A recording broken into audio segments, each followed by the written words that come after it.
Hello and welcome to another tutorial. Today we're going to be looking at part 5 of Unit 3 of the Royal Conservatory Level 10 Harmony course. And this tutorial is organized in a way to help support the various details of the Unit 3, which are various sequences. Now, the types of sequences we've looked at, if I were to go back a couple of pages, include the descending fifths sequence that was for part 1. Then in the second part of this tutorial series, we have ascending 5/6 sequence, we have the ascending fifths sequence, and also the descending 5/6 sequence. So now that we've covered all the different types of sequences and how they work, now the important thing is to discuss for a couple of minutes how to use these sequences, how to find them, and also how to write musical examples while using these sequences. Now, probably the most important bit of advice when finding a sequence and then having to write some examples is to make sure that the voice leading that you choose at the beginning of your example is successful, meaning there are no parallel intervals, parallel fifths, or octaves, and to make sure that the voice leading works where there's like no issues where the range is too far or the voice leading misses the third of the chord or something. And as soon as that is all successful, you want to then make sure that when you get to the next part of the sequence, we actually use the same intervals. So for example, in example 3.11, we can see how the soprano starts off in G sharp and it goes up to A, up a second, then down a third, then up a second, down a third, up a second, down a third, and so on. In the next sequence here, we have a couple of errors here because in this case we could have the same notes being used, but in this case it's not the case, that's not correct. What you want to make sure is in here we have up a second, down a third for the correct answer, but then we have common tones in the alto voice.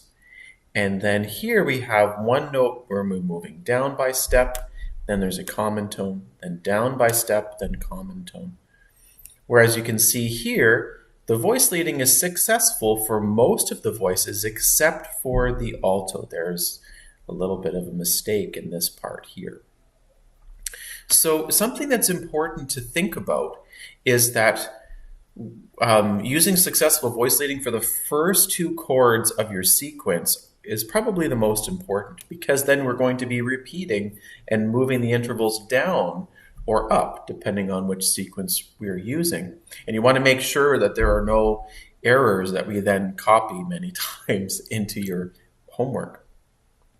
Now, something that's interesting as well is you always want to make sure to figure out what the sequence is first, and then also to know what the spelling of each chord is, so that when you use your common tones or your smooth voice leading, everything will make sense.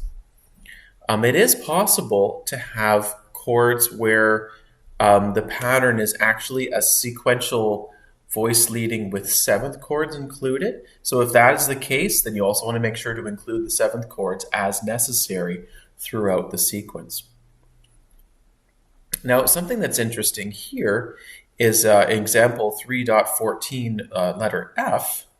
We have 1/6 to V4/2, but then the next chord progression should be a first inversion triad going to a third inversion seventh chord and onwards. And in this case, we actually have that. So whichever inversions are being used in the first two chords should be then repeated throughout. Now, of course, as the various sequences have different characteristics, where, for example, the descending 5/6 is different than the descending fifth sequence, you want to make sure, of course, to recognize what the original sequence is, and then also just have the voice leading follow suit afterwards. So that's a fairly short tutorial, but also I hope it's helpful, because basically The most important part when recognizing and writing sequences is to make sure that the sequential voice leading is consistent throughout the entire sequence. And usually on exams or in a lot of the practice questions in this book, that's what you're as the student, that's what you're being tested on, is how successfully can the sequential voice leading be followed, especially while writing in some fairly tricky key signatures and also chord patterns. So I hope this information was helpful, and it was a pleasure to be here today to shed some light on this interesting topic. Sometimes when working with students, the spelling of the chords is correct, but sometimes it's really easy, even just with one voice, to kind of break off from the sequence that is being asked for. So it's always important to make sure that you're following the not only just the instructions correctly or recognizing the sequence successfully, but also to make sure that the voice leading is consistent throughout the example. I hope you have a wonderful day. Thank you for watching, and we'll see each other for the next tutorial. Until then, bye for now.